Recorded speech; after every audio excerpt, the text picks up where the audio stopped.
Hey friends! Welcome back to our channel!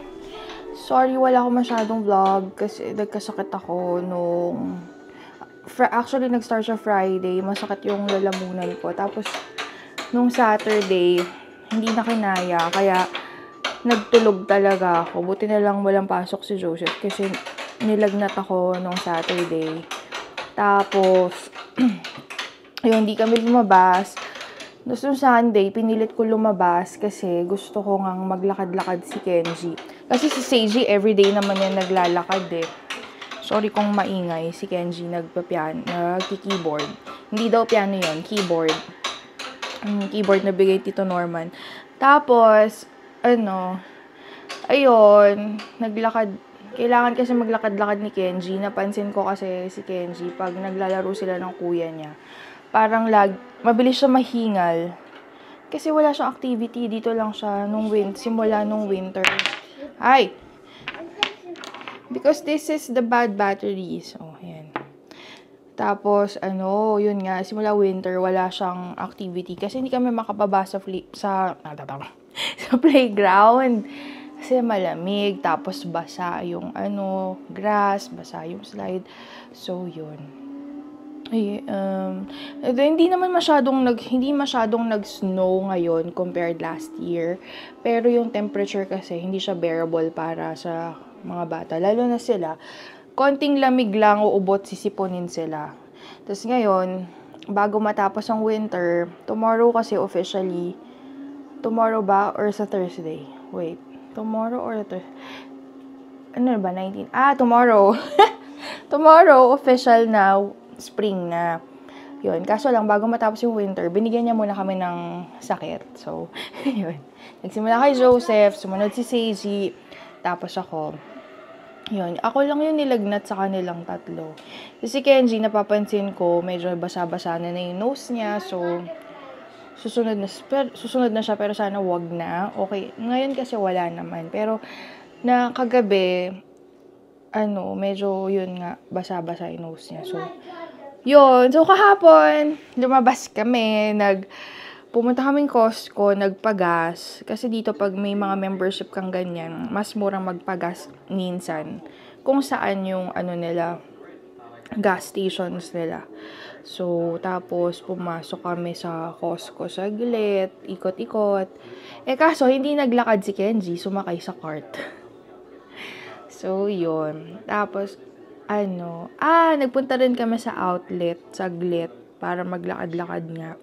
Tapos, nakabili ako ng, pang maternity pants ni Isa. Hindi naman kita pinipressure kung kailan ka lang ready, pero at least, meron ka ng isang maternity outfit, diba? Yun. Whenever you're ready. Pero yun, sobrang sama ng pakiramdam ko. Tapos today, kahapon medyo okay na ako nung gabi. Pero ngayon, pagising ko, parang, alam mo yun, gusto mo pa rin magstay sa bed. Kasi yung, hindi pa ganun ka okay yung pakiramdam mo. Pero wala kang choice.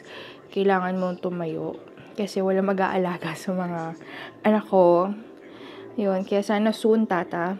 Tata? Si tata talaga. Hindi na anak. Yun na lang talaga. Char. Yun. Bahala ka, mag-asawa ka kung kailan mo gusto, kung kailan ka ready. Hindi kita pinipilit. Basta pumunta ka dito, yun. Anyways. Yun. Nakakatuwa din kasi nagva-vlog na si Pudra Bells. Yan, nakakatuwa yan. Kasi diba, kahit mag-video call kami all day, every day, wala ka naman laging nasasabi na sa video call. So, kahit minsan nagugas ka ng pinggan, tinitingnan mo na lang sila, kung ginagawa nila, ganyan. So, syempre, mga busy rin naman silang tao, hindi naman pwedeng lagi silang naka-video call, diba? Kaya yun. So, ang ganda din na nakikita ko yung glimpse ng life nila sa Pilipinas, ganyan. Tapos, nakikita ko yung pamangkin ko, yung bago kong pamangkin, bagong-bago. Bago, Yan. Yan, nakikita ko si Z. Naku, tuwang-tuwa ako dyan sa pamangkin kong yan. Kasi, Medyo yung itsura kasi ni Z at saka ni Kenji, nung baby, nung bata sila, pareho na pareho. Hindi pareho, magka-hawig. Yan, pareho silang pango, mga ganyan. Pareho silang makulit, pareho silang matalino. Kaya nakakatuwa. Sayang nga lang hindi namin siya naabutan na lumabas na. Ayun, yung gantong age na Kaya, ayun. Tas baby girl pa siya, diba? So, talagang may issue sa girl.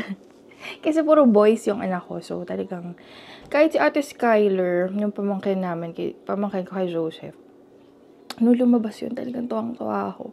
Kasi yung iba kong mga pamangkin na, tawag dito, babae, malalayo sa akin nakatira. Hindi ko talaga sila laging nakikita. Kapag may parties lang, ganyan.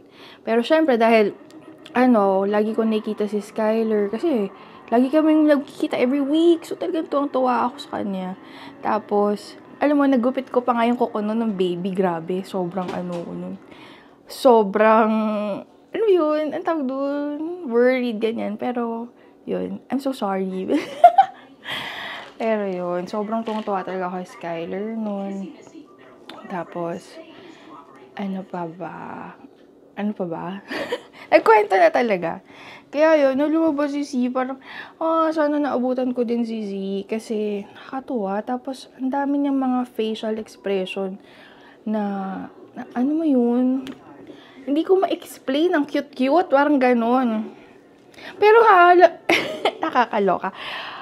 Yung mga boys ko, talagang love na love ko yan. It's just that, syempre, sana nagkaroon din ako ng baby girl, ganyan, diba? Kasi, ayusan mo, yung mag-aaway kayo, ganyan, away. Yan. Kaya, sa outfit, hiraman, ganyan, makeup. Ngayon kasi, medyo kahit ngayon, nafe-feel ko na talagang boys sila magkakasama. Pag magre-restroom silang tatlo, diba? Wala akong mag-lipstick, ganyan, sa restroom, ganyan. Anyways, yon. Yun lang. So, yun lang nangyari sa amin lately. Kaya wala akong masyadong ma-upload kasi nga may sakit ang tita nyo, girl. Tapos, ayun, yun lang. Tapos, kanina, si Joseph kasi umalis siya na maaga. So, nagpabili ako sa kanya ng coffee. Sabi ko, tama na yung gym. Kasi nag-gym siya eh. Huwag ka na mag-gym. Sabi ko. Kasi nagluto siya bago siya punta siya ng gym. Kasi nga, masama talaga ng pakiramdam ko. Tapos today, siya rin yung nag-ayos kay CG papasok sa school. Tapos, yun, nagluto na siya. Tapos, amoy. Sabi ko, wag mo na habaan yung pag-gym mo kasi amoy sibuyas ka. Kasi naligo na siya, tapos nagluto siya. So, yun. Tapos, yun. Sabi niya, sige na nga, wala pa ako 1 oras dito eh. Tapos, siguro naamoy din niya yung sarili niya, no? Yun. Tapos, nagpabili ako ng coffee. Yung pinabili kong coffee, cold brew. Ano ba to? Cold brew raspberry with sweet cold foam. Yun. Lasa siyang, so far, lasa siyang Robitussin. Kaya, ayun. Anyway, so, yun lang. Sa susunod na video, sana marami na akong energy para marami rin akong ma-share sa inyo pa. Okay, bye! Thanks for watching!